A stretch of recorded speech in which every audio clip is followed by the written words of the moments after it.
Alright, good evening everyone, welcome back to the channel, thank you for stopping by. If you haven't already, please consider subscribing to the channel, dropping a like on the video to help me reach a wider audience, and any comments or questions you may have, please leave them down below and I'll get back to you as soon as I possibly can. I'm going to do a very quick video about Solana today and what the future of the project may hold. But before I do that, I'll have a very quick look at the cryptocurrency market as a whole, because interestingly enough, for a Sunday it's doing quite well. It's up 3.32%.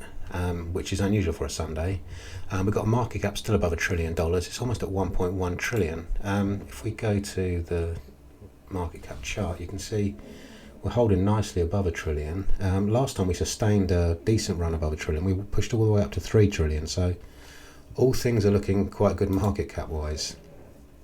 We've got a 24-hour trading volume of $48 billion, nearly $49 billion. Bitcoin dominance currently sitting at 42.4%. Bitcoin itself, it looks like it's heading for 24,000. I've said in one of my other videos that I believe its next stop is $48,000 over the next month or two, but if you want to go and watch that video, please feel free to do so. It's up 3.7% on the day. It did give back a few of its gains on Friday and Saturday, but it's had a decent push back up.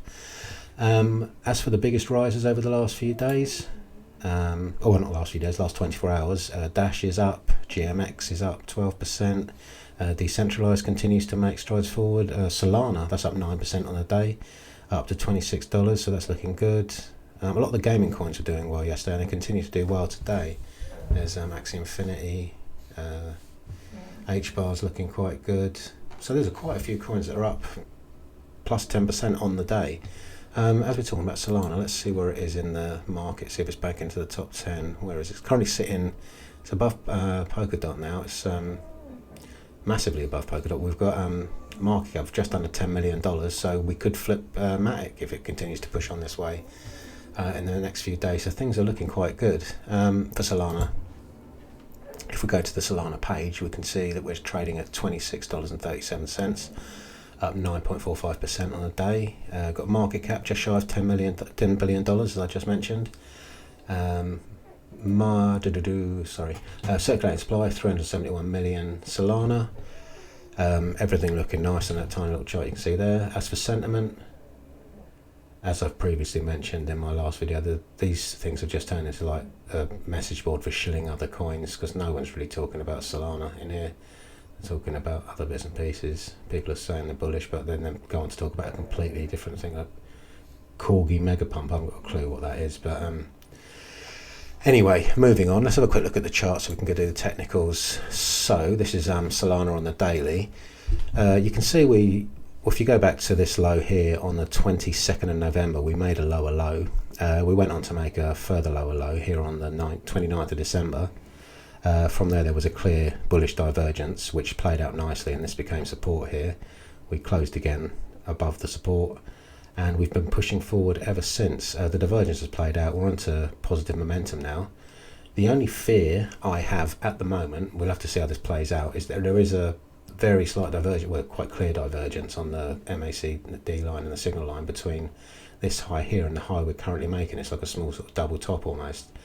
But provided we can close above that and push above that, will negate that divergence. And I see the next stop at $32.99. That's the next level of resistance, followed by $37 will be our next port of call. We're sitting above the 50 and the 100. The 50 is starting to slope upwards, which is technically very bullish. The 100 is starting to flatten off. Obviously it's a slow moving average, so it will take longer to do so. But with the momentum behind it, it's looking very nice. If we go to the weekly, once we've got through these two levels, it's not old enough to have grown 100 period moving average, but it's got a 50 there, so I wouldn't really worry too much about that MA. But we should be looking at support and resistance from there really. The next major step after that would be at 45, and then with the real test will come at $137 should we get that. So this is long term, we're on the weekly by the way, but everything is pointing upwards at the moment. Everything's looking good. Like I said, my only concern is this divergence we got here. But this is quite a nice and very nice looking chart from this, how this divergence has played out and how we've pushed through these moving average like they're not there. And technically speaking, all we've got a lovely bullish engulfing there. Should we close above this high here, that's setting us up nicely for next week. Like I said, with $32 being the target probably for next week, should all things continue in the way they are. But you know what crypto's like, it could change in a heartbeat. Moving on to the article, it's just a very quick one. I'll link it down below in the description of the video. It's on Cointelegraph. The state of Solana: will the layer 1 protocol rise again in 2023? Despite the latest FTX-related crisis, Solana still has what it takes to win the layer 1 race, according to the head of strategy at the Solana Foundation, Austin Federer. Right, about 2 months ago, after the FTX collapse, the Solana network is stronger than ever, according to Austin Federer, head of strategy and communications at the Solana Foundation.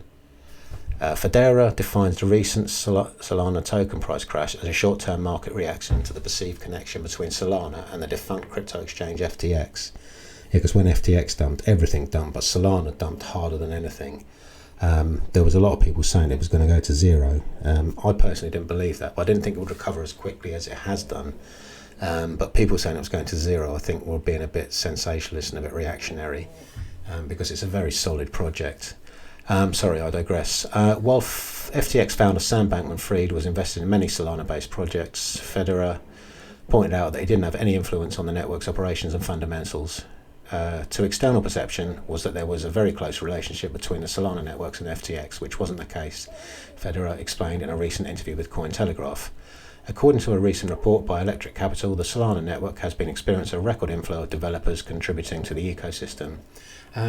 One Solana-based project I'm in is probably one you've heard of, is Step-In, and that's doing quite well at the moment. That's there's been no, it's not like crashed or anything. The price is going up, and it's all working bug-free. Everything seems to be running quite smoothly on it, and that's recovering some of its gains as well. So I don't have any other Solana projects I'm invested in, but that's just a little aside to, that was how I got into Solana initially, was through GMT. According to a recent report by Electric Capital, I've just read that bit, to Federer, developers are increasing building on the Solana network because of its main value proposition, cheap and fast transactions. You can build new types of products and services that aren't transaction constrained, he pointed out. When asked to address the problem of outages that have plagued the network over the past year, Federer mentioned that a number of technical upgrades should improve the stability of the network in the months to come. One of them is the recent introduction of priority fees, which should reduce the amount of transaction spam on the network. Federer also mentioned Firedancer, a new validator client that is expected to go live on Solana's mainnet by the end of 2023. Sorry, my voice is going. I need to drink some water. Excuse me. To find out more about how Solana is recovering after the FTX collapse, check out the full interview on our YouTube channel, and don't forget to subscribe. I will link this article down below so you can read that, and you can watch the video on YouTube after you've watched mine, of course. But yeah, so Solana at the moment is looking like it's one of the better performing coins in the market after this massive crash. That's the FTX thing there. Like it sold off massively there. Percentage terms, what was that? So from here, this is when the crash was, and let's go to the lowest low, 78%. Get rid of that, and let's see how much we've recovered. So from this low here, after this divergence, we'll go there where it closed in on that support. It's gained back 181%. So it's up from its lows 181%, which is phenomenal, really, and when you consider the state of everything after the FTX debacle. So looking at this chart, like I said, we've got a lovely bullish engulfing here. If that can close above this high or even in line with it, without too much of a wick, then tomorrow should be looking quite juicy. We can even afford a little pullback tomorrow, which wouldn't surprise me at all, but it wouldn't worry me either.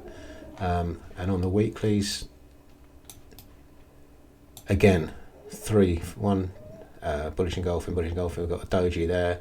We've had a little sell-off earlier on in the week, but it's pushed back up. We look like we could close above, can make a new higher high, looking all good for things moving forward. And like I said, we've started to grow a 50 period moving average, which is there. We could be targeting that at $45, but mainly I'm interested more in looking at the candlesticks and support and resistance. Are there any divergences on here?